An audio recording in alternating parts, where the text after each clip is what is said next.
Hello दोस्तों, स्वागत है आपका। हम रस की बात कर रहे थे और एक वीडियो पहले ही बना चुके हैं। ये दूसरा वीडियो होगा और आई थिंक एक और वीडियो बनेगा। थोड़ा सा हम रस को डिटेल में पढ़ रहे हैं क्योंकि रस से बहुत सारे क्वेश्चन आते हैं। अगर आप एमपीएसआई की बात कर लो या कोई और एग्जाम की बात कर लो, जहां पे भी व्यापम में हिंदी आती है या कोई भी एग्जाम हो दुनिया का जहां पे हिंदी आती है, रस, छंद और अलंकार बहुत ज्यादा इंपॉर्टेंट टॉपिक है। ठीक है, और काफी गड़बड़ भी होती है। हालांकि रस तो काफी लोगों को बन जाते हैं, लेकिन छंद और अलंकार में बहुत गड़बड़ है। दोस्तों हम ऐसे पढ़ेंगे, मजा आ जाएगा आपको। कोई भी क्वेश्चन आएगा बिल्कुल बनेगा। ठीक है, हमारा टारगेट ये रहेगा कि अगर एसआई का पेपर होता है तो हिंदी के 70 में से कम 65 नंबर आप लाएं। कम से कम आप 70 लाएं, बिल्कुल लाएं, लेकिन कम से कम 65 नंबर लाना है। ऐसे पढ़ना है हमको और हम हर वो चीज कवर करेंगे जो कि आ सकती है। और हिंदी में बहुत ज्यादा पार्ट हमने कवर कर लिया है। बस वो पद में 2 ही रह गए शायद, क्रिया और अव्यय, और छोटे छोटे टॉपिक है, वो ज्यादा बड़े हैं नहीं। और उसके बाद तो मुझे लगता है कंप्लीट है और 1-2 टॉपिक और रह गए होंगे, देखेंगे हम। चलिए शुरू करते हैं संचारी भावों के नाम से। अब देखिए, हालांकि मैंने 33-34 जो भी हैं इनको लिख लिया है, ज्यादा जरूरी नहीं है आपको याद रखना, बस थोड़ा सा लिख इसलिए लिया क्योंकि आपको समझ में आए। संचारी भावों में हमने बात करी थी जो थोड़े समय के लिए आते हैं, और थोड़े समय के लिए वो कौन से हैं हम थोड़ा सा जान लेते हैं। ठीक है, बाकी 3 तत्व आई थिंक आपको याद होंगे। स्थायी भाव, विभाव, अनुभाव, सबके बारे में बात करी थी हमने।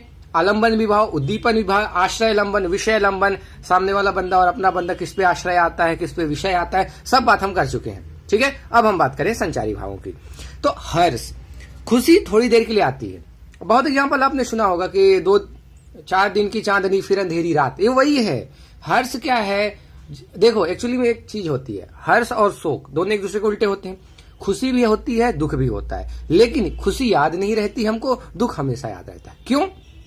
खुशी वाला टाइम जो है बहुत तेजी से निकलता है, अपन कहीं और ही, मतलब किसी और ही आसमान, 7वें आसमान में रहते हैं और पूरा टाइम निकल जाता है, पता नहीं चलता। दुख भी उतने ही टाइम का आता है लेकिन वो हमको ज्यादा लगता है। बोलते हैं ना, आपके इंतजार में 1-1 मिनट वर्षों जैसे लगे, वैसी वाली हालत है। चलिए, तो हर्ष और विषाद सबसे पहले तो विलोम है एक दूसरे के, आपको ये पता होना चाहिए। ठीक है, और हर्ष भी एक संचारी भाव है, विषाद भी है। विषाद यानी कि दुख।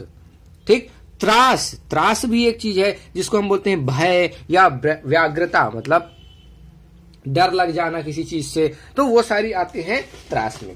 उसके बाद अगर हम बात करें दोस्तों, तो अगला आता है लज्जा। लज्जा तो आई थिंक आप समझते होंगे, लज्जा में कुछ भी बताने की जरूरत नहीं है।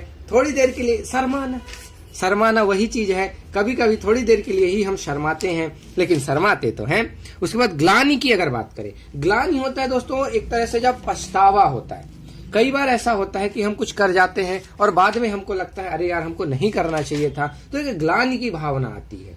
ठीक है, उसको ब्रीड़ा भी कहते हैं आप, सॉरी, लज्जा को ब्रीड़ा भी कहते हैं, आप ये याद रखें। कभी ऐसा वर्ड आ गया तो परेशान हो सकते हैं आप। तो व्रीड़ा किसको कहते हैं? लज्जा को। ग्लानि तो आप समझ गए, चिंता, सब टेंशन, सबसे ज्यादा तो यही होती है। चिंता चिता समान है, ऐसा कहा जाता है। चिंता होना भी जरूरी है, पर एक लिमिट तक। ज्यादा अगर टेंशन लोगे आप तो आपका कोई भी काम सही नहीं होगा। जैसे आप एग्जाम दे रहे हैं, महिला पर्यवेक्षक का हो रहा है, जो ज्यादा टेंशन ले रहा उसके नंबर कम हो रहे हैं। हालांकि उनको बहुत नॉलेज है, हालांकि मैं ये नहीं बोल रहा हूं उनका नॉलेज नहीं, बहुत ज्यादा नॉलेज है, लेकिन एग्जाम में टेंशन। कई ऐसे मिल रहे हैं जिनको सेकंड सेक्शन और थर्ड सेक्शन में बहुत गड़बड़ हो गई, उस चक्कर में उनका पूरा पेपर बिगड़ गया और वो 110-120 के अंदर रह गए, जबकि वो 150 ला सकते थे। और एक मैंने वीडियो बनाया था एग्जाम स्ट्रेटेजी का, इसीलिए बनाया था, पर शायद वो क्या है कि ज्ञान देते हैं तो मिल लेने में, उसको एक्सेप्ट करने में थोड़ा टाइम लग जाता है, एक दिन में वो नहीं आता। काफी लोग डर गए और अपने नॉलेज के अकॉर्डिंग नंबर नहीं ला पाए। खैर वो तो बात की बात है, अपन हिंदी की बात करें। चिंता आई थिंक आप समझते होंगे। शंका की बात करें, शंका में क्या होता है? शंका किसी पे जब आप शक होती है, या शंका एक तरह से ये कह सकते हो कि जब क्लियर नहीं हो, कोई चीज 100% क्लियर नहीं है तो शंका। देखिए एक और वर्ड होती है शंका और एक होता है आशंका। ठीक है, आप इनका अंतर समझें, ये पॉजिटिव वर्ड है और ये निगेटिव वर्ड है। शंका मतलब जैसे मैं बोलता हूं कि वहां पे उस बंदे के होने की शंका है, यानी कि मतलब पॉजिटिव, या मुझे पास, अगर आप एक एग्जांपल लें कि मुझे इस एग्जाम में पास होने की शंका है, तो आपको ये कहा जाएगा कि आपको मतलब ये है, उम्मीद है कि आप पास हो जाएंगे। लेकिन अगर आप बोलोगे कि इस एग्जाम में मुझे फेल होने की आशंका है, तो ये एक निगेटिव वर्ड है और निगेटिव के साथ आएगा। तो आशंका मतलब एक डर है, तो ये पॉजिटिव और ये निगेटिव, बहुत आराम से आप समझ सकते हैं इनको। ठीक है, चलिए एक और होता है फिर ये अशूर्या होता है। ठीक है, असूया हो गया, अमर्ष हो गया, मोह हो गया, गर्व हो गया, ये सारे। असूया एक्चुअली में होता है दूसरों की उस मतलब जो कोई बढ़ रहा है, मान लीजिए कोई आगे निकल रहा है तो जो जलन होती है हमारे अंदर कि यार वो हमसे आगे निकल गया, और ये होती है, इंसान है, होती है, जलन की भावना आई जाती है, वो असूया हो गया। ठीक है। अमर्ष, अमर्ष का मतलब होता है जब आप विरोधी कोई है, मान लीजिए आपका कोई विरोधी है, अब चाहते हो आप उसका गलत करने की सोचते हो, तो अपने अंदर जो मतलब गलत करना तो चाहते हो कि यार उसको नीचे गिरा दूं, मैं कोशिश करते हो कि उसको मैं बदनाम कर दूं, पर हो नहीं पाता, तो अंदर अपने अंदर एक ग्लानि आती, अरे यार मैं उसका कुछ कर नहीं पाया यार, उसने मेरे साथ ऐसा किया पर मैं उसके साथ कुछ कर नहीं पाया, वो जो ग्लानि होती है वो अमर्ष होती है। और असूया क्या हो गया, मतलब दूसरों का जो बढ़ रहा है उसके प्रति जो अपने अंदर एक असहिष्णुता, एक मतलब बेकार सा लगता है यार, मतलब हम नहीं बढ़ पा रहे, वो बढ़ रहा, वो वाली भावना होती है। मोह और गर्व तो आप समझते हैं। एक गर्व और एक घमंड वर्ड होता है, घमंड बहुत अंतर है, ये पॉजिटिव होता है, ये निगेटिव होता है। पॉजिटिव निगेटिव से आप समझ सकते हैं। गर्व होता है जब कुछ अच्छा करके अपने को गर्व होता है, जैसे अगर मेरे स्टूडेंट बहुत अच्छे, कुछ बच्चे जो 140 प्लस कर रहे हैं, तो मुझे बड़ा गर्व होता है कि उनने मेहनत करी है, मेरी अकेले की मेहनत नहीं है, उनकी बहुत ज्यादा मेहनत है, क्योंकि वीडियो बहुत सारे लोग देखे हैं पर नंबर स्कोर कौन कर पा रहे हैं, जो कई चीजों को फॉलो किए हैं, कई सारी जो हमने बातें बोली उनको फॉलो किए हैं। कुछ लोग के नंबर कम आए क्योंकि कभी कभार हो जाता है, सिचुएशन ऐसी होती है, कभी कभार हमारा माहौल ऐसा नहीं होता कि हम कंसंट्रेट करके एग्जाम दे पाए, कुछ फैमिली प्रॉब्लम होती है, वो वजह से हो गए। पर बात यह है कि जब उनके नंबर आते हैं तो हमको गर्व होता है, साथ ही साथ जब एक नंबर कम आ जाते हैं तो हमको भी दुख होता है यार कि इनने हम पे भरोसा किया फिर भी नंबर कम आए, तो शायद कहीं ना कहीं हमारी गलती रह गई या हम उनको उतना अच्छा पढ़ा नहीं पाए, तो वो चीज हो गई। तो गर्व क्या होता है, जब कुछ अच्छा होता है अपने आप को कुछ करने की, तो वो गर्व होता है। जैसे भारत वर्ल्ड कप जीता तो हमको गर्व होता है, अपने आप में भारतीय होने का गर्व होता है। साथ ही साथ ये घमंड जो होता है ये निगेटिव वर्ड है। गर्व ये भी है, अच्छा ही लगता है, पर कभी कभार ज्यादा हो जाता है। और घमंड में क्या होता है, आदमी दूसरे को अपने से तुच्छ समझने लगता है। अगर आपने कुछ अचीव कर लिया, मान लीजिए आपकी जॉब लग गई, हो सकता है बहुत सारे लोग ऐसे होंगे जब जॉब लग गई तो सामने वाले को ऐसे देखेंगे जैसे वो कुछ नहीं है, वही सब कुछ है दुनिया में, वही सब कुछ अचीव कर चुके हैं, बाकी तो कोई कुछ है ही नहीं, वो होता है घमंड। ठीक है। उत्सुकता आई थिंक आप समझते हैं। उग्रता, एक्साइटमेंट, एंजाइटी वगैरह, जब आती एक्साइटमेंट होता है किसी चीज को जानने की। चपलता यानी तेज हो गया। दीनता आई थिंक समझते होंगे। जड़ता, जड़ता होती है कि आप कितना ही उसको समझा लो वो नहीं समझेगा, वो आपके पास सुनेगा ही नहीं, जड़ आदमी होता है। हमने पढ़ा है शिशु वाले में कि जड़, जिनका जड़ होते हैं यानी कि जिनका आईक्यू लेवल 20 से कम होता है। अब देखिए वहां की चीज यहां भी काम आती है, वही है कि नॉलेज कभी वेस्ट नहीं जाता। चलिए, आवेग आप समझते हैं। निर्वेद, निर्वेद मतलब शांत हो जाना, मतलब कोई फर्क, जैसे बुद्ध जी हो गए, कोई फर्क नहीं पड़ता कितना अच्छा हो रहा कितना बुरा हो रहा, कुछ फर्क नहीं पड़ता। और हम शांत रस भी पढ़ेंगे जिसका होता है स्थायी भाव निर्वेद, वहां पे भी हम इसके बाद करेंगे। धृति हो गई सॉरी, मति, विबोध। अब यार इनको ठीक है आप देख लेना, बहुत आसान चीजें। आलस्य, निद्रा, ये तो बहुत आसान। स्वप्न, स्वप्न भी देखिए एक संचारी भाव, थोड़े समय के लिए आता है। आपसे अगर अच्छा पेपर बनाया जाए, अच्छा पेपर, तो ये क्वेश्चन पूछे जा सकते हैं, इन चार में से कौन सा संचारी भाव नहीं है।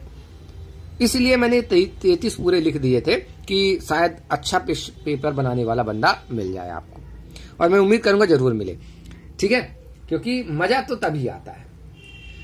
देखिए, थोड़ा धृति एक वर्ड आ गया था। धृति का मतलब होता है इच्छाओं की पूर्ति होना, यानी कि चित्त जो है चंचल नहीं होना, अपने मन में संतुष्टि हो जाती है जब, उसको हम बोलते हैं धृति। ठीक है, संतुष्टि हालांकि इतना जल्दी नहीं मिलती, उसी को हम मोक्ष कह सकते हैं, कहने नहीं, क्योंकि मोक्ष पता नहीं क्या होता है, ज्ञान की प्राप्ति को ही तो मोक्ष कहते हैं। तो आपको अगर ये मिल गया कि नहीं अब हमको कुछ नहीं चाहिए, हम इतने में ही खुश हैं, वो धृति होती है। ये यहाँ पे हम महावीर जी को ला सकते हैं, गौतम बुद्ध जी को ला सकते हैं, और बहुत सारे जो महापुरुष हुए हैं उनको हम ला सकते हैं। मद हो गया, उन्माद हो गया, मतलब कुछ अच्छा, मतलब वही एक उन्माद होता है जब आपको कुछ खुशी मिलती है तब। ठीक है, और बाकी सारी चीजें आप समझ सकते हैं। ये कि ये वर्ड आई थिंक आपको समझ में नहीं आया होगा। विबोध, विबोध होता है चैतन्य लाभ, मतलब कुछ ज्ञान की प्राप्ति, एक तरह से विबोध कहलाता है। ठीक है, अवहिता हो गया, अपस्मार हो गया, अब आप चीज इनको समझ सकते हैं। आई थिंक ये वर्ड भी आप नहीं समझे होंगे। अवहिता का मतलब होता है हर्ष आदि भावों को जो छिपा लिया जाता है। कभी कभी क्या होता है, हमारे अंदर बहुत खुशी होती है लेकिन हम उसको प्रकट नहीं करते, वो होता है अवहिता। वो गुण होना चाहिए। अपस्मार, अपस्मार होता है मूर्छा, कभी कभी जो मूर्छा आ जाती है उसको बोलते हैं, मैं लिख देता हूं मूर्छा। मूर्छा आई थिंक जो लक्ष्मण जी को आई थी, आपको पता होगा। व्याधि, व्याधि क्या होता है? जब रोग हो जाते हैं। रोग भी परमानेंट नहीं होते, कुछ रोग जरूर होते हैं परमानेंट हालांकि। मरण, मरण भी आता है संचारी भाव में, आप देख लीजिए, यहां से आप कंफ्यूज हो सकते थे। व्याधि और मरण ये दोनों इंपॉर्टेंट हो गए, फिर तो कंफ्यूज कर सकते हैं आपको। चलिए, अब ये जो 33 है, ये आप इस पे क्वेश्चन नहीं कर सकते कि क्यों संचारी भाव है, ये उन लोगों ने लिख दिए तो लिख दिए, बस कोई क्वेश्चन नहीं। 34वां एक भानुदत्त जी आए थे, उन्होंने बोला छत्त भी एक होता है, तो आप बस इतना याद रखें कि 34वां भानुदत्त ने छत्त नाम से दिया है, बस इतना ज्यादा, और इससे ज्यादा याद रखने की जरूरत नहीं है। अब चलते हैं, एक्चुअली में थोड़ा एग्जाम्पल पढ़ेंगे तो थोड़ा मजा आएगा, थोड़े और एग्जाम्पल देंगे, बड़ा अच्छा लगेगा आपको। रस के जो टाइप हैं, जो मेन 9 रस हैं, हम 11 पूरे पढ़ेंगे, 9 मेन है, आपको पता होना चाहिए। सबसे पहले पढ़ते हैं श्रृंगार, इसको रसों का राजा भी कहते हैं, क्योंकि सारे के सारे रस जो हैं इन्हीं से निकलते हैं। तो अगर कभी पूछ लिया जाए आपसे कौन सा वो रस है जो कि मतलब रस ही वही है, उसके अलावा कोई नहीं है, ठीक है, या सारे के सारे रस किस रस से निकलते हैं, तो दोस्तों वो है श्रृंगार रस। इसका जो स्थाई भाव, देखिए स्थाई भाव हमने बात करी थी कि शुरू से लास्ट, काव्य को पढ़ने में शुरू से लास्ट तक जो स्थाई रहता है उसको हम बोलते हैं स्थाई भाव, और ये मेन होता है। बाकी 3 क्या करते हैं? स्थाई भाव को जागृत करते हैं। हमने पढ़ा है, हमने विभाव भी पढ़ा, हमने अनुभाव भी पढ़ा, हम भी संचारी भाव भी पढ़े हम। तो ये जो स्थाई भाव है हमने ब्रैकेट में लिख रखे हैं, और ये सारे स्थाई भावों को उद्दीप्त कौन करेंगे? बाकी वो 3, और मेन कौन है? स्थाई भाव। आई थिंक ये आपको क्लियर है। कल के वीडियो अगर आपने नहीं देखे तो प्लीज, हमने डिस्क्रिप्शन में भी लिंक दे दी है, और यहां पे आपको यहां पे एक आई का निशान दिखेगा, वहां पे अगर आप क्लिक करेंगे तो आपको हिंदी की प्लेलिस्ट भी मिल जाएगी, ठीक है। चलिए, तो श्रृंगार रस भी 2 तरह के होते हैं, श्रृंगार रति और प्रेम। प्रेम आई थिंक आप समझते हो, देखो रति क्रीड़ा आपने जरूर सुनी होगी, कृष्ण जी करते थे रति क्रीड़ा, ठीक है, गोपियों के साथ रति क्रीड़ा की जाती थी। और प्रेम जो होता है वो प्रेम आप समझते ही होंगे, कई तरह के प्रेम होते हैं। अब जो माता वाला प्रेम है उसको लोगों ने बांट दिया, वात्सल्य में डाल दिया, बोले कि यार वो प्रेम अलग है, वो नॉर्मल प्रेम नहीं हो सकता, इसलिए उसको अलग कर दिए। पर कुछ लोग मानते हैं कि नहीं, प्रेम तो प्रेम होता है, चाहे कोई भी प्रेम हो, ठीक है, इसलिए वो श्रृंगार में मानते हैं। तो अब देखिए, वात्सल्य तो यहां से निकला है, और भी सारे इसी से निकलेंगे, ठीक है। अब प्रेम भी 2 तरह के होते हैं, वो जो मैंने बोला था ना कल, दिल टूटने का भी अलग मजा आता है, उसका जो दर्द होता है उसका अलग मजा आता है। तो वो क्यों है? क्योंकि जो श्रृंगार है वो 2 तरह का होता है, एक होता है संयोग, एक होता है वियोग। तो देखिए, जब भी हम श्रृंगार रस की बात करेंगे तो 2 चीज आप याद रखना, एक नायक और एक नायिका।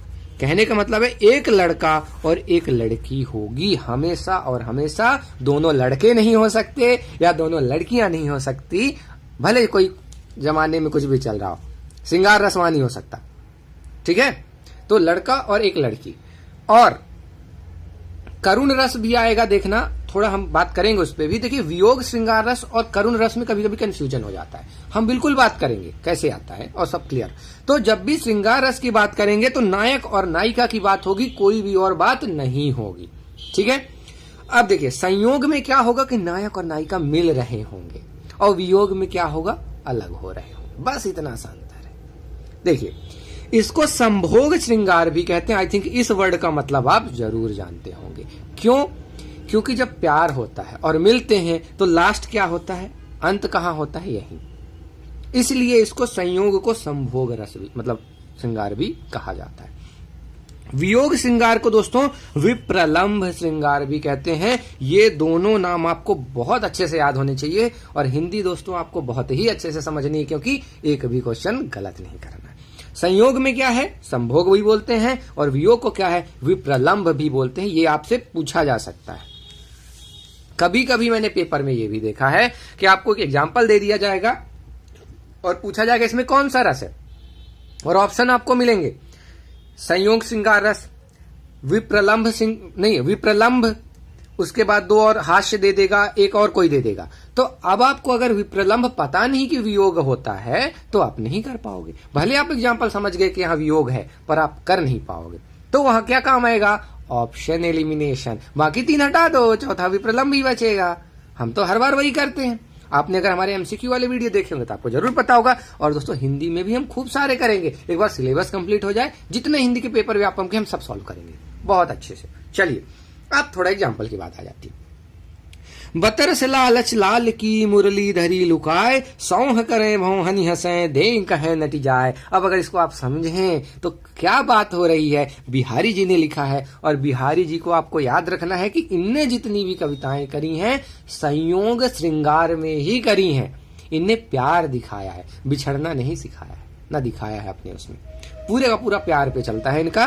तो यहां पे क्या चल रहा है, बतरस लालच लाल की मुरली धरी लुकाए, वो जो है ना अपने कृष्ण जी, गोपियां उनकी मुरली छिपा लेती हैं। सौह करे क्या होता है, वो क्या बोलते हैं कि एक एक्टिंग टाइप की करने की, नहीं मुझे तो पता ही नहीं। और भौहनिया से मतलब मन ही मन मुस्का रही हैं वो, और एक दूसरे से इशारे करके, और देन कहे नटी जाए, उनसे भी इशारे कर रही हैं। और उनको पता है कृष्ण जी को कि कृष्ण उनकी बांसुरी उनके पास है, पर देन कहे नटी जाए, नटी जाए मतलब मना कर देती है बार बार। तो बिहारी जी ने बड़ा सुंदर ही वर्णन किया है, जैसा आप भगवत गीता में सुनते होंगे, बहुत ही सुंदर वर्णन किया है। तो बतरस लालच लाल की मुरली धरी लुकाए। अब देखिए क्वेश्चन कैसा आएगा, आपको एक एग्जांपल दे दिया जाएगा और आपको क्वेश्चन का आंसर बताना होगा कि इसमें श्रृंगार होगा, कि इसमें हास्य होगा, कि इसमें करुण होगा, कि इसमें कोई और रस होगा।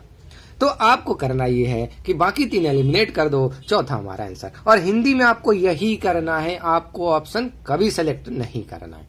तो अब जैसे ही आप ये पढ़ोगे, अब देखिए जब आप ये क्वेश्चन अटेम्प्ट करना तो कम से कम 3 बार क्वेश्चन को जरूर पढ़ना, कम से कम 3 बार, अदरवाइज गलत कराओगे। एक बार में तो कभी कभार समझ में नहीं आएगा, अभी जो पढ़ा हुआ है वो तो समझ में आएगा, पर वहां पे नया एग्जाम्पल मिलेगा आपको, ऐसे एग्जाम्पल नहीं मिलेगा, हम वो भी करेंगे क्वेश्चन में। तो बतरस लालच लाल की जब आप 3-4 बार पढ़ोगे तब आपको समझ में जाएगा कि एक नायक है और नायिकाएं हैं इसमें, और वो क्या कर रही है, उनकी मुरली छिपाए, यानी कि यहाँ मिल रहे हैं, एक तरह से अलग नहीं हो रहे, अलग में करुण होगा, वो हम बात करेंगे, ठीक है, उसमें रोएंगे, तो यहां मिल रहे हैं, इसलिए यहां संयोग श्रृंगार होगा। अब आती है बात, निस दिन बरसत नयन हमारे, सदा रहती पावस ऋतु हम पै जबते श्याम सिधारे।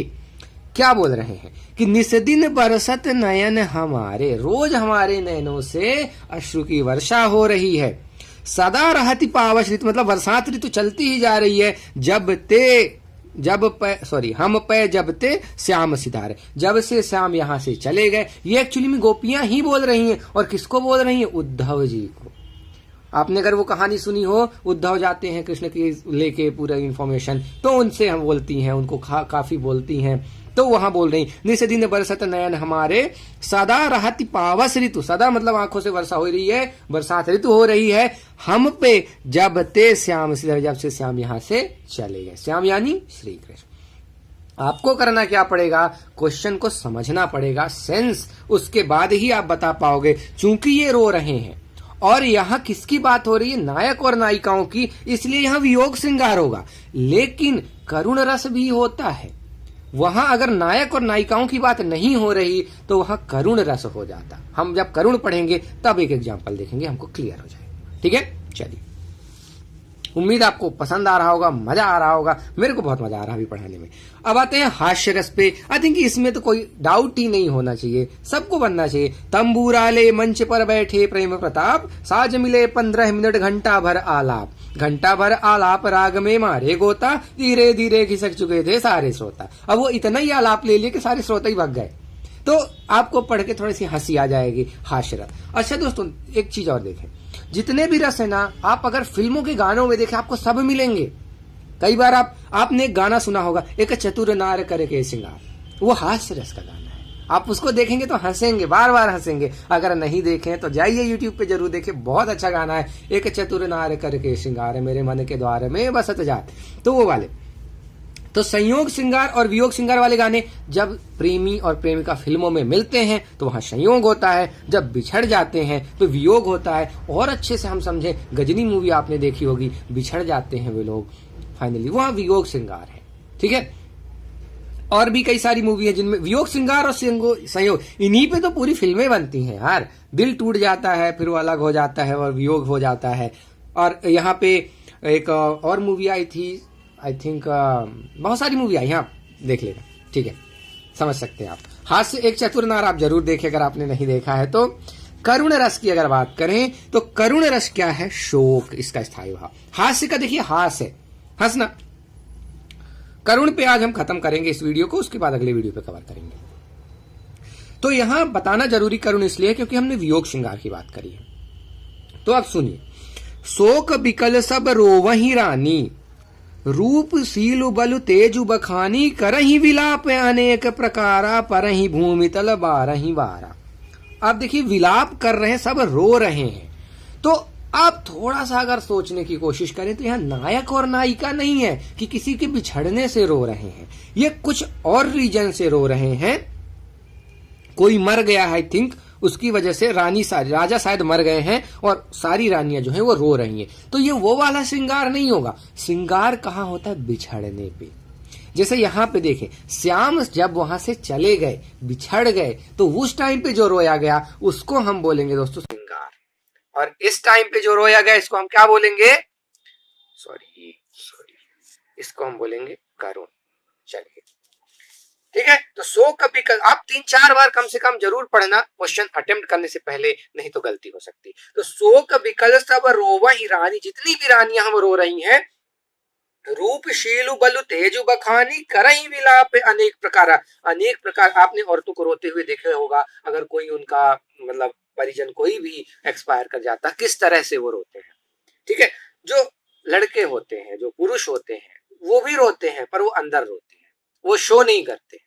और जो महिलाएं होती हैं थोड़ा सा उनमें वो शो होता है, वो उनमें पता नहीं होता है शो, वो नेचुरल है। ठीक है, पर पुरुषों में उतना शो नहीं होता, कभी कभार आंसू आ जाए उतना ही बहुत है, बस अंदर से ही रो लेते हैं। तो वही है, करहि विलाप अनेक प्रकार, अलग तरह से विलाप कर रही हैं, अनेक तरह से विलाप कर रही हैं। परहि भूमि तल बारे, मतलब बार बार भूमि पे गिर जा रही, मतलब वो होता है ना, रोते रोते मतलब होश नहीं रह जाते, और कहीं इधर गिर रहे, कहीं उधर गिर रहे, कोई होश नहीं। कभी कभी उनके दांत एकदम जाम हो जाते हैं, तो लोग लगे रहते हैं कि दांत खोलो यार, दांत अगर जाम हो जाएंगे तो फिर गड़बड़ हो जाएगी। ठीक है, आई थिंक आप ये करुण रस समझ सकते हो। तो अब आपको वियोग और करुण में अंतर समझ में आना चाहिए, संयोग भी समझ में आना चाहिए, और हास्य भी समझ में आना चाहिए। आप क्वेश्चन अटेम्प्ट करिए, रस वाले आपको जरूर बनेंगे। अगर नहीं बनते हैं तो जरूर, कोई टेंशन नहीं है। हम जब मॉक टेस्ट तो नहीं, जब टेस्ट टाइप के एमसीक्यू सॉल्व करेंगे तब और अच्छे से क्लियर हो जाए। मिलते हैं दोस्तों अगले वीडियो में। धन्यवाद।